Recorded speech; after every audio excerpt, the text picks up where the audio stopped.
ST से, आरक्षण से। देश की 85% बहुजन आबादी को ये वीडियो जरूर देखना चाहिए। कितना मनमोहक दृश्य है। पाठक जी और दुबे जी बैठ करके इस बात पे चर्चा कर रहे हैं कि आरक्षण की समीक्षा की जाएगी। इस देश में लगभग 30 दिन तक ओबीसी समाज, एससी समाज, एसटी समाज, बहुजन समाज प्रोटेस्ट करता रहा।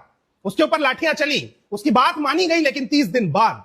लेकिन एक दिन का प्रोटेस्ट हुआ, आरक्षण हटाओ आंदोलन, और पाठक साहब पहुंच गए समीक्षा करने के लिए। ऐसा क्यों हो रहा है? इसी को तो सवर्णवाद कहा जाता है, इसी को ब्राह्मणवाद कहा जाता है।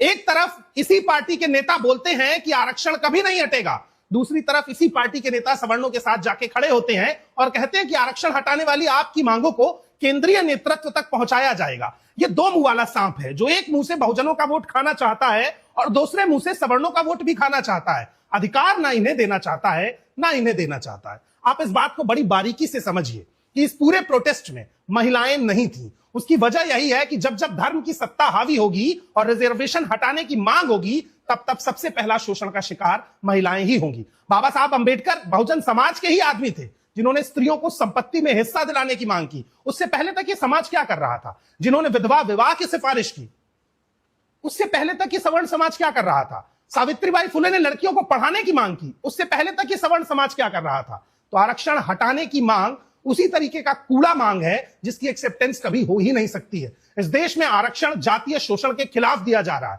आर्थिक आधार पर नहीं। जब किसी की मूंछ काटते हैं तो जेब में बैलेंस चेक नहीं करते हैं। पाठक साहब तिलक लगा के पहुंच तो गए हैं ये बताने के लिए कि वो सवर्णों के साथ हैं, लेकिन क्या इस देश की 85% बहुजन आबादी पाठक साहब के इस चरित्र को भूलेगी?